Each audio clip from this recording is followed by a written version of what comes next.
فَإِذَا احْتُمِلَ الْكَلَامُ الْمَجَازَ أَوِ التَّخْصِيصَ أَوِ التَّقْيِيدَ أَوِ التَّقْدِيرَ لَا يُوَقِّفُهُمْ ذَلِكَ عَنِ الْأَخْذِ بِظَاهِرِهِ۔ فرماتے ہیں اگر آپ کو کلام میں احتمال ہو، اس کے معنی مجازی کا، معنی تخصیصی کا، معنی تقییدی کا، معنی تقدیری کا، فرماتے ہیں یہ جو سارے کے سارے احتمالات اگر آپ کو کلام میں آ جائیں، فرماتے ہیں کہ یہ اس کے ظہور کی راہ میں رکاوٹ نہیں بنیں گے۔ جو کلام جس معنی میں ظہور رکھ رہا ہوگا ہم اسی کے مطابق اس پر عمل بھی کریں گے۔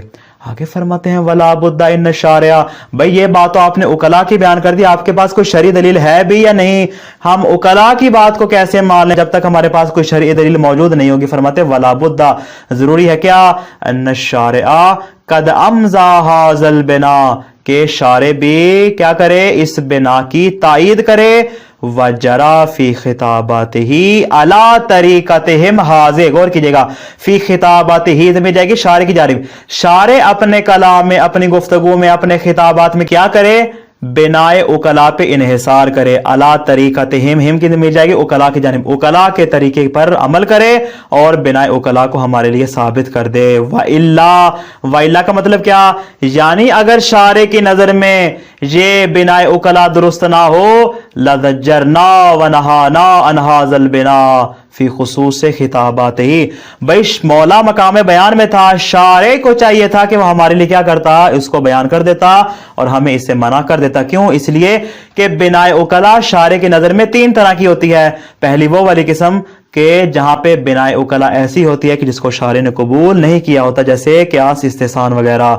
فرماتے اس صورت میں بنائے عقلاء ہمارے لیے درست نہیں ہوگی۔ دوسرا کیا ہے؟ وہ والی بنائے عقلاء جس کی شارع نے تائید کی، جیسے خبر واحد کی حجیت وغیرہ۔ فرماتے اس صورت میں ہم شارع کی تائید پہ عمل کریں گے۔ لیکن تیسری صورت کیا ہے؟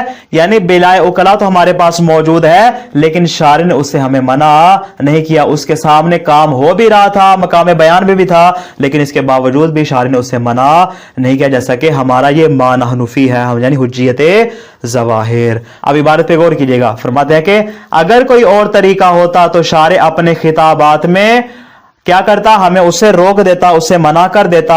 او لبین لنا طریقتہ، یا اپنا مخصوص طریقہ، ہو میں جائے گی شارع کی جانب، شارع اپنا طریقہ بیان کر دیتا۔ لو کان لہ غیر طریقتہم طریقۃ خاصہ، اگر عقلاء کے طریقے کے علاوہ شارع کا کوئی اپنا خاص طریقہ ہوتا تو ہمیں بیان کر دیتا کہ یجب اتباع، کہ جس کی اتباع کرنا ہمارے لیے واجب ہوتا۔ ولا یجوز التعدی عنہا الی غیرہا، اور اس کے غیر کی جانب تعدی کرنا ہمارے لیے جائز نہ ہوتا، ہمیں ضرورت ہی نہ پڑتی کہ ہم بنائے عقلاء کی جانب رجوع کریں، چونکہ بنائے عقلاء ہمارے پاس ہے اور اس کی شارع نے تائید بھی فرمائی ہے، لہذا یہی ہمارے لیے دلیل قرار پا جائے گی۔ نتیجہ فَيُعْلَمُ مِنْ ذَلِكَ عَلَى سَبِيلِ الْجَزْمِ، ہم جزمی، قطعی اور یقینی طور پہ نتیجہ دے سکتے ہیں کیا؟ أَنَّ الظَّاهِرَ حُجَّةٌ عِنْدَهُ كَمَا هُوَ عِنْدَ الْعُقَلَاءِ بِلَا فَرْقٍ، جس طرح عقلاء کے نزدیک کلام کا ظہور حجت ہے، ویسے ہی شارع کے نزدیک بھی یہ کلام کیا ہو جائے گا؟ اس کا ظہور ہمارے لیے حجت قرار پا جائے گا۔ آج کے درس کا خلاصہ کیا ہوا؟ اصل ظہور اس مقام پہ جاری ہوگی جہاں شک ہو کہ شاید اس کا ظہور کسی اور معنی میں ہو۔